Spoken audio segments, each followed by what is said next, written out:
네, 자리에 앉겠습니다.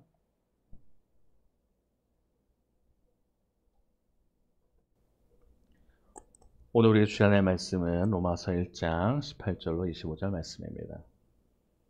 오늘 우리 주일의 말씀은 로마서 1장 18절로 25절 말씀. 로마서 1장 18절로 25절까지 말씀을 저와 여러분이 한 절씩 교독하신 이후에 마지막 1장 25절 말씀 함께 읽도록 하겠습니다. 제가 먼저 로마서 1장 18절 말씀 읽겠습니다. 하나님의 진노가 불의로 진리를 막는 사람들의 모든 경건하지 않음과 불의에 대하여 하늘로부터 나타나나니 이는 하나님을 알만한 것이 그들 속에 보임이라. 하나님께서 이를 그들에게 보이셨느니라. 창세로부터 그에 보이지 아니하는 것들 곧 그의 영원하신 능력과 신성이 그가 만드신 만물에 분명히 보여 알려졌나니 그러므로 그들이 핑계하지 못할지니라. 하나님을 알되 하나님을 영화롭게도 아니하며 감사하지도 아니하고 오히려 그 생각이 허망하여지며 미련한 마음이 어두워졌나니 스스로 지혜있다 하나 어리석게 되어 썩어지지 아니하는 하나님의 영광을 썩어질 사람과 새와 짐승과 기어다니는 동물 모양의 우상으로 바꾸었느니라. 그러므로 하나님께서 그들을 마음의 정욕대로 더러움에 내버려 두사 그들의 몸을 서로 욕되게 하게 하셨으니 이는 그들이 하나님의 진리를 거짓 것으로 바꾸어 피조물을 조물주보다 더 경배하고 섬김이라. 주는 곧 영원히 찬송할 이시로다. 아멘. 오늘 말씀 제목은 나르시시즘의 렌즈로 읽는 로마서 두 번째 시간. 나르시시즘의 렌즈로 읽는 로마서 두 번째 시간으로 말씀 나눌 텐데 그 제목으로 하나님의 진노가 나타나서 하나님의 진노가 나타나서라는 제목으로 우리 주님 말씀 나누겠습니다. 네, 지난 시간부터 나르시시즘의 렌즈로 읽는 로마서를 나누고 있습니다. 아마 한동안은 계속 이 시리즈로 가지 않을까 생각을 합니다. 지난 시간에 복음에는 하나님의 의가 나타난다라는 걸 다뤘어요. 그래서 오늘 하나님의 진노가 나타난다. 오늘 약간 나타난다 시리즈 좀 되는데 또 시리즈 안에 또 시리즈가 있는 것 같습니다. 복음을 부끄러워하지 말고 살자라는 내용을 말했던 것 같습니다. 오늘은 그 뒤에 바울이 어떤 내용을 말하게 되냐면 사실 그런 내용이에요. 모든 사람에게 복음이 필요하다. 믿지 않는 사람은 믿지 않기 때문에 복음이 필요하고 믿는 사람은 믿기 때문에 복음이 필요하다는 얘기를 할 겁니다. 근데 그 속에 우리가 지난 시간 좀 다뤘지만 우리가 나르시시즘에 대해서 한 번 더 다루고 가면 좋을 것 같아요. 아마 오늘까지만 이 내용을 말씀드리고 다음부터 우리가 알기 때문에 나르시시즘에 대한 내용을 좀 말씀드리지 않을 것 같습니다. 그 나르시시즘 뭐라고 그랬습니까? 자기 모습에 도취되어서 자신만 바라본다. 그죠? 자기밖에 모른다는 거예요. 쉽게 말하면. 필요합니다. 자기를 사랑한다는 거거든요. 자기의. 한문으로 치면 자기를 사랑한다는 건데 자기 사랑하는 거는 필요합니다. 자기를 사랑하지 않아도 문제예요. 그것도 문제입니다. 근데 이게 지나칠 경우가 병이 된다는 거거든요. 그래서 끊임없이 너무 자기만 바라보고 있어서 다른 사람을 보지 못하기 때문에 나오는 상태. 그게 나르시시즘이 되는 거예요. 그래서 지난 시간에 이 나르키소스라는 사람에 대해서 말씀드렸죠. 너무나도 뛰어난 외모를 가졌지만 자기를 너무 사랑해서 벌을 받았다고요. 그래서 그 벌이 뭐였습니까? 자기를 사랑하게 되는 벌이었어요. 그래서 강물에 비친 자기를 너무 사랑하다 결국은 죽게 되는 비참한 인물이 되는데 이 그림이 너무 잘 그려진 것 같습니다. 제가 너무 참 이 그림이 마음에 드는 이유 중에 하나 뭐냐면 이 자기를 바라보고 있는 것도 좋은데 오늘 본문과 내일 본문에 대해서 우리가 다루게 될 때 그거 같아요. 이 지금 나르키소스가 자기를 바라보느라 놓치고 있는 게 있습니다. 뭐냐면 뒤에 있는 것들이에요. 나무, 해, 여러 가지들. 그러니까 하나님께서 창조하신 그것들 다 등지고 자기만 바라보기 때문에 문제가 되는 겁니다. 자, 오늘 내용들은 그거예요. 복음이 필요하지 않은 사람들에게도 복음이 필요하다라고 말씀을 드렸습니다. 그러니까 바울은 얘기하는 거예요. 우리 모두에게 복음이 필요하다. 복음에는 로마서 1장 16절에 뭐였죠? 우리 형민 형제는 잘 외우거든요. 로마서 1장 16절에 뭐죠?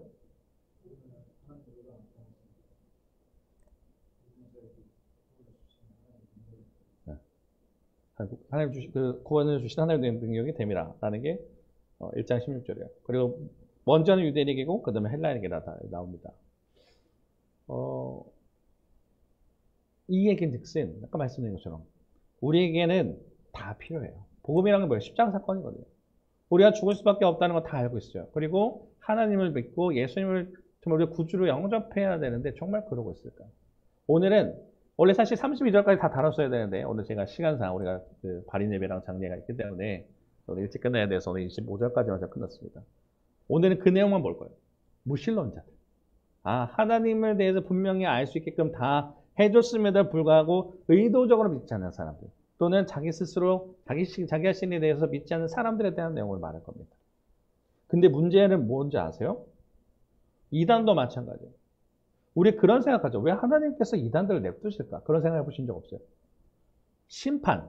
우리가 생각하는 심판은 예전에 홍수처럼 또는 소돔과 고모라처럼 불로 때려서 물로 심판해서 없애버려요. 또는 바벨론 포로로 끌려가는 것만 심판을 생각합니다. 하나님께서 말을 듣지 않는 사람, 우리도 말을 듣지 않는 사람 어떻게 해요? 어떨 때는 이제 훈계를 하기도 하고 어떨 때는 체벌을 하기도 하죠. 그렇지만 하나님께서 정말 때리고 훈계해야 하는 것만 우리가 벌로 아는데요. 진짜 무서운 벌이 뭔지 아세요? 하나님께서 버린 사람이에요. 하나님께서 놓아버리는 사람들이에요. 우리가 은혜라는 찬양 제가 준비했던 이유가 사실 좀 이것입니다. 우리가 내 삶에 어떤 것도 하나님의 은혜 없이 살 수 없다는 걸 고백하는 거예요. 근데 오늘 마지막의 결론이 우리 왕관을 내려놓아야 된다고 됐기 때문에 제가 찬양을 바꾸게 된 건데 은혜가 뭐예요? 그죠? 기독교에만 있는 단어예요. 은혜. 하나님이 우리에게 삶을 주관하시고 제가 좋아하는 생사화복. 이번 장례식장 가니까 더 알게 되는 것 같습니다. 생명도 사망도 화복도 다 하나님께 있구나. 하나님 없이는 정말 살 수 없다는 걸 인정할 수밖에 없거든요. 오늘 본문에도 나와요. 하나님이 창세 때부터 이미 다 믿을 수 있게끔 다 보여주셨는데 보면서도 믿지 않는 사람들. 분명히 증거를 드러내줘요. 봐라. 창조에 이런 게 있고 아까 한다. 여전히 근데 자기 자신에 갇혀서 보지 못하는 사람들. 오늘 그런 내용에 대해서 다룰 겁니다. 근데 그게 우리 안에도 있다는 거예요. 무신론자들뿐만 아니라 믿는 우리에게도 그게 있다는 것을 오늘 바울은 이야기하는 겁니다. 그래서 우리의 인간의 역사를 제가 뭐라 그랬습니까? 인류의 역사는 나르시즘의 역사다. 그 역사는 저희 지난 시간 다뤘기 때문에 다루지 않겠지만 보세요. 정말 처음부터 끝까지 제가 장담하건대 주님 오실 그날까지 우리의 인류의 역사는 이걸 거예요. 그래서 우리가 그렇기 때문에 내 자아를 바울이 말한 것처럼 내 자아를 십자가 앞에 죽고 갈라디아서 2장 20절 그런 즉 내가 사는 것이 아니요. 나도 십자가에 같이 못 박혔다는 거예요. 예수님만 십자가에 못 박혔구나 그냥 믿는 그것만 아니라 우리는 믿는 사람들은 나도 십자가에 못 박힌다 동시에 내 자아와 내 욕망 모든 것을 다 그 안에 못 박고 내가 죽고 주님으로 인해 다시 새롭게 태어나서 살아가야 될 존재. 그걸 얘기를 하는 거거든요. 그런 부분에서 오늘 이런 얘기를 합니다. 제가 오늘 확증 편향이라는 얘기를 참 많이 하는데 강조를 하고 반복을 하는 이유가 뭘까요? 왜냐하면 제가 이렇게 말씀드려도 잘 안 들어요. 이 사람이라는 게 그렇습니다. 자기가 뇌는요, 책도 이제 최근에 읽었던 책이 하나 있는데, 뇌는 팩트에 끌리지 않는다. 그러니까 우리의 뇌는요, 인간의 뇌는 사실에 기반한 것을만 믿지 않는데요. 무슨 말이냐면, 우리가 어떤 거 할 때 증거를 대봐 이러죠. 네가 어떤 거를 사실을 대봐. 믿을 것 같죠. 오늘 나오는 사람들, 이따 뒤에 나올 그 신무신론자들이라는 사람들이 있는데, 이런 사람들 보면요, 증거를 아무리 갖다 줘도 믿지 않아요. 아무리 우리가 복음을 들여다도 보여줘도 진리라 말해줘도 믿지 않는 사람들. 자, 그런 사람들이 갖고 있는 게 내용이 뭐냐면 확증 편향이라는 겁니다. 확증 편향이 뭐냐면 자기가 믿고 싶은 것만 듣고 보는 것. 반대 증거. 아무리 얘기해줘요. 그 사람이 믿는 진리가 아닐 수 있잖아요. 그럴 때 얘기해줘도 절대 듣지 않는 것을 확증 편향이라고 합니다. 근데 제가 보면요. 저도 이제 나이가 이제 조금씩 먹어가니까 더 많이 많은 사람 만나잖아요. 이런 사람 너무 많아요. 자기 스스로 너무 갇혀서 남에게 듣지는 않는 거예요. 아무리 얘기를 해줘도 듣지 않아요. 내가 고집이 돼서 듣지 않는다는 것입니다. 오늘 본문에 나온 사람들이 그렇다는 거예요. 자, 아까 본문 읽으셨지만 다시 한번 읽어볼게요. 자, 18절부터 21절까지 보면 분명히 하나님께서 그 증거를 주셨는데 믿지 않는 사람들이라는 겁니다. 21절까지 읽어볼게요. 시작. 하나님의 진노가 불의로 진리를 막는 사람들의 모든 경건하지 않음과 불의에 대하여 하늘로부터 나타나나니 이는 하나님을 알만한 것이 그들 속에 보임이라. 하나님께서 이를 그들에게 보이셨느니라.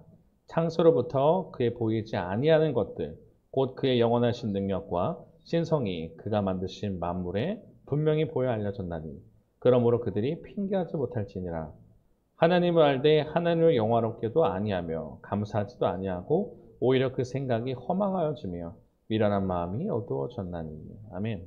바울의 시대 때나 지금 시대 때나 마찬가지예요. 이미 하나님께서는 어떻게 했다는 거예요. 하나님의 진노가 지금 믿지 않는 사람들, 믿는 사람들 통해서 하나님께 지금 진노가 지금 임할 거라는 거예요. 옛날 같으면 어떻게 하셨어요? 하나님 쓸어버렸죠. 노아 시대 때는 쓸어버려요. 소돔과 고모라 멸망시킵니다. 불로 멸망시켜요. 구약 시대 때는 어떻게 해요? 계속 얘기하잖아요. 돌아와, 돌아만 오면 살아. 돌아와, 제발 돌아와. 선지자들 막 계속 외치죠. 어떤 사람은 뭐 그 외치다가 뭐 감옥에 가기도 하고, 어떤 사람은 정말 히브리서에 보면 톱에 썰려서 죽었다고 하는데 그 복음을 외쳐요. 근데 사람들이 어떻게 듣지 않는다는 거예요. 이미 하나님을 믿을 수 있는 증거를 주셨음에도 불구하고 하나님을 알기는 해요. 무슨 말이냐면 뭐가 있는가 보다. 창조주가 있긴 한가 보다. 근데 그분을 위해 살지 않아요. 하나님 위해 영화롭게도 아니한대요. 감사하지도 않아요. 자, 아까 은혜라는 찬양 말씀드렸죠. 우리가 살 수 있고 밥을 먹을 수 있는 것. 그 모든 것들이 하나님의 은혜야 되는데 그러지도 않고 감사하지도 않고 하나님의 영광을 돌려드리는 삶도 하지 않고 오히려 어떻게 해요? 자기 생각을 허망해져서 자기 마음대로 산다는 거예요. 제가 왜 나르시시즘의 렌즈로 읽어야 된다는지 아시겠죠? 자, 그러면서 바울은 얘기해요. 22절과 23절. 자, 읽어보겠습니다. 22절하고 23절이거든요. 읽어볼게요. 시작. 스스로 지혜다 하나 어리석게 되어 썩어지지 아니하는 하나님의 영광을 썩어질 사람과 새와 짐승과 기어다니는 동물 모양의 우상으로 바꾸느니라. 아멘. 스스로 지겠다는 거예요. 그러니까 이제 어떻게 하냐? 이제 제가 무신론자들 말씀드린다 했습니다. 어떻게 하냐? 믿는 사람들도 그런데요. 모세가 십계명 받는다고 올라갔을 때 어떻게 해요? 사람들이 불안해지는 겁니다. 사람이 종교에 왜 심취하는지 아세요? 불안하기 때문에. 자, 죄송한 말이에요. 우리가 돈이 엄청나게 많다 해봅시다. 그럼 그 사람이 돈을 놓고 기도를 할까요? 안 할걸요? 우리가 건강에 되게 그냥 건강한 사람입니다. 그럼 건강을 놓고 기도할까요? 뭐 어떤 것에 부족함이 있기 때문에 제 종교를 좀 연구해보는 결과 사람들은 부족했기 때문에 그 초월을 달성을 정말 찾아요. 예를 들어서 처음에 원시 시대 때는 나무가 있는데 그 벼락이 쳐서 불이 붙었어요. 그때 원시들이 불에 대해서 모르니까 엄청난 힘이야. 그래서 그걸 마나라고 불렀거든요. 마나. 그 힘의 근원이었어요. 그래서 그걸 숭배합니다. 근데 그게 점점 오면서 종교 형태가 뛰어가게 되는 거예요. 인간이란 건 그래요. 자, 근데 문제는 뭐냐면 그거를 하나님으로 잘 믿으면 상관이 없는데 우리는 하나님이 주시는 거니까. 우리의 생명도 호흡도 먹는 것도 지금 건강도 다 하나님께 주셨고 지혜도 하나님께 주신 것인데 우리는 조금만 등 따시고 배불러지면요 우상에 빠지는 이상한 심리가 있어요. 모세 시대 때도 그랬다고요. 이스라엘 백성을 끄집어냈습니다. 근데 모세가 한 40일 넘게 안 보이니까 모세가 죽었다고 판단을 해요. 그래서 어떻게 하냐? 아론을 꼬십니다. 모세 형인 아론을 꼬셔서 어떻게 해요? 당신이 금송아지를 만들어 주십시오. 그때 아론도 자꾸 사람들이 이제 성화를 하니까 어떻게 해요? 만들자. 다 갖고 오라고 만듭니다. 그래서 이 금송아지를 뭐라 그래요? 애굽에서 인도해내신 신이라는 거예요. 이게 얼마나 웃긴 말입니까? 이미 이 사람들 다 봐왔어요. 홍해 갈라진 걸 봐왔고 물이 없으면 물을 주신 하나님을 봤고 먹을 것이면 고기 먹고 싶으면 매출하게 해주신 하나님을 다 만났어요. 근데 인간이란 게 그렇다는 거예요. 증거를 다 보여줬어요. 근데 하나님 자리에 어떤 이 바울의 말처럼 썩어지지 않은 하나님의 영광을 썩어진 사람, 새, 짐승, 기어다니는 각종 우상의 형태로 바꿨다는 거예요. 믿지 않는 사람들은요, 자기들만의 신을 만듭니다. 제가 무신론자들에 대한 이야기를 한다고 했습니다. 이 당시 때 그랬다는 거예요. 이 로마 시대 때도 그랬고 지금 시대도 마찬가지입니다. 지금 제가 이기적 유전자라는 책을 제가 소개해 드릴 건데 이 책이 좋아서가 그런 게 아니라 이 책이 얼마만큼 영향을 줬는지를 말씀드리고 싶은 거예요. 이 지금 오른쪽에 이 PPT상에 오른쪽에 보이는 사람들 4명 있습니다. 신무신론자의 대표하는 4명의 사람들이래요. 뭐 리차드 도킨슨, 뭐 다니엘, 데니 뭐 이런 사람들이 있습니다. 근데 지금 가장 맨 위에 있는 사람은 리차드 도킨스라는 사람이거든요. 이 사람 옥스포드 명예 교수기도 하고 이기적 유전자라는 걸 만들어요. 이 사람 과학자예요. 그 신학도 했습니다. 근데 과학자예요. 근데 그 이기적 유전자라는 책을 가지고 신이 없다는 걸 가지고 증거하겠다는 거예요. 이 사람 지금 신학교 교수예요. 근데 이기적 유전자 과학을 가지고 얘기해요. 이제 종교는 필요가 없다. 과학에 대처해야 된다고 말을 하는 사람들입니다. 근데 이 책을 제가 소개시켜드린 이유가 뭐냐면 많은 사람들이 이런 것에 같이 현혹돼서 신앙을 잃었어요. 그리고 고민이 됩니다. 잘 내용이 다 안 보셔도 좋습니다. 글씨가 너무 글이 많아서 그렇죠. 근데 이게 뭐냐면 2022년도 6월 3일 날 제가 새벽에 문자를 받았던 내용이에요. 제가 2022년도 때 전도사였기 때문에 문자를 받습니다. 한능혁 전도사님 안녕하세요. 저 누구입니다. 정보는 가렸고요. 자, 내용이 뭐냐면 벌써 고2가 됐대요. 뭐 그렇구나 했습니다. 코로나가 와서 교회 나가기도 어렵대요. 그렇구나 했어요. 근데 제가 밑줄 친 게 있는데 갑자기 과학이 내린 명쾌한 정의 때문에 자기가 신앙에 대해서 흔들린다는 거예요. 자, 근데 그 밑에 내용이 뭐냐면 진화론과 이기적 유전자라는 것 때문에 이 리차드 도킨스의 책을 보다가 자기의 신앙이 흔들리기 시작한다는 거예요. 이 무신론자들, 그러니까 어떻게 보면 지금 이기적 유전자는 사실 과학계에서 폐기된 이론입니다. 제가 존경하는 알리스터 맥커러스라는 교수님인데 이분이 이미 다 비판했어요. 이미 그리고 도킨스의 망상이라는 책도 내고 아무튼 그랬는데 이 사람들은 뭐 했냐면 신은 없다. 우리가 증거해보자고 막 대결하자 그래요. 토론하자. 그래서 내가 치면 믿겠다고 말해요. 내가 치면 믿겠다고 말을 해요. 근데 결국은 이 리차드 도킨스가 싸운 건 아니지만 싸우게 됐어요. 어떤 사람과. 근데 졌어요. 그러면 지켜야 되잖아요. 내가 예를 들어서 무신론에 믿는 사람이에요. 그럴 수 있죠. 난 유신론자입니다. 그러면 우리 한번 토론해보자. 그러면 지는 사람이 그러면 믿기로 합시다. 졌단 말이야, 증거를 대고. 근데 어떻게 하는지 아세요? 확증편향 말씀드렸죠? 안 믿어요. 그러서 그 뒤에 얼마 뒤에 또 다른 책을 냅니다. 무신론에 대한 책을 만들어서 믿는 사람들을 다 지금 예수님 믿지 못하게 만들고 있어요. 그래서 어제 또 밤에도 저희 교회랑은 몇 번 왔었던 우리 박지은 전도사님, 제 제자가 얘기하다가 처음에 그 친구가 고2였고 제가 전도사로 부임했을 때 이 친구도 이기적 유전자라는 책을 읽고 신앙을 잃어버릴 것 같다고 저한테 고민 상담했던 기억이 납니다. 그래서 너 사연 써도 되냐? 어제 했어요. 야, 너 얘기해도 되냐? 해도 된다고. 무신론에 관련해서 너 얘기할 건데 저 무신론자라고 해서 너 아니고 이기적 유전자 얘기할 거다. 그런 얘기를 했는데 아무튼 지금 현대판 어쩌면 이 바울이 말하는 지혜가 있다 말하지만 이미 분명히 하나님이 있다고 증거해놓고 다 드러내줘도 믿지 않는 사람들. 오늘 바울이 말한 로마서 그 내용이란 거예요. 근데 이게 바울에 있던 로마 시대뿐만 아니라 현대 지금도 여전히 우리에게는 무신론자의 공격이 있어요. 다음 주는 성적으로 타락하는 사람들의 내용을 볼 겁니다. 우리가 하나님에 대해서 제대로 믿지 않고 아니면 제대로 따르지 않는 사람들, 자기가 신이 되어서 자기가 나르시즘에 빠져서 마음대로 산다는 것. 그것을 바울은 얘기해요. 그래서 누구에게나 다 복음이 필요한가 보다. 믿지 않는 사람 믿지 않는 대로, 믿는 사람 믿는 대로 다 복음이 필요하다고 말을 하는 것입니다. 많아요. 이미 지금 다 드러내줬다고 했는데도 믿지 않습니다. 근데 아까 말씀드렸어요. 가장 무서운 게 지금 형벌이 이거라는 거예요. 24절과 25절의 끝절인데요. 같이 읽어보겠습니다. 시작. 그러므로 하나님께서 그들의 마음의 정욕대로 더러움에 내버려 두사 그들의 몸을 서로 욕되게 하게 하셨으니 이는 그들이 하나님의 진리를 거짓 것으로 받고 피조물을 조물주보다 더 경배하고 섬김이라. 주는 곧 영원히 찬송할 이시로다. 아멘. 근데요, 하나님이 그 사람들을 벌하신 게 아니에요. 내버려 뒀다는 거예요. 그게 가장 무서운 겁니다. 사람들이 그래요. 아니, 그냥 냅둔 게 무슨 벌이야. 말씀드렸죠. 우리가 때로는 잔소리라는 걸 할 때가 있어요. 그때는 어떤 사람이 훈계를 할 때 있습니다. 근데 가장 무서운 게 뭔지 아세요? 그 잔소리와 훈계조차도 안 할 때가 있어요. 왜요? 너한테 관심이 없다 이거거든요. 우리가 가끔 그러잖아요. 야, 너한테 애정했으니까 쓴소리도 하는 걸 할 때 있잖아요. 근데 그렇게 해서 정신 차리게 해줘요. 근데 어떤 사람이 분명히 저거 잘못된 거 보이는데 제가 말을 하지 않을 때 있어요. 왜요? 이 사람은 밖에 가능성이 없구나. 둘 때가 있다는 겁니다. 어떤 뛰어난 사람이 만약 그럴 때도 무서운데 하나님께서 내버려 두신다면 이 어느 정도 아직 체감이 안 오시겠죠. 여러분이 아무리 막 살고 뭐 하더라도 하나님 돌보지도 않고 그래 너 마음대로 하고 싶은데 살아봐. 하나님 두신다는 그건 무서운 거예요. 하나님 버렸다는 얘기처럼 보일 수도 있거든요. 그래서 바울은 얘기하는 거예요.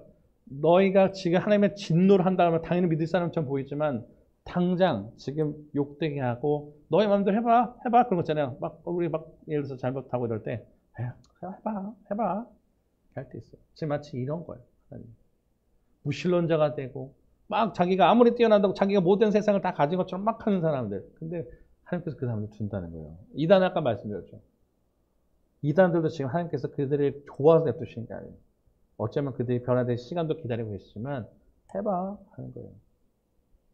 분명히 하나님 믿을 수 있는 증거를 타들어내고 진리를 해줬는데 그 사람들이 가짜를 믿고 있잖아요. 가짜로 믿게끔 또 사람들을 끌어당기죠.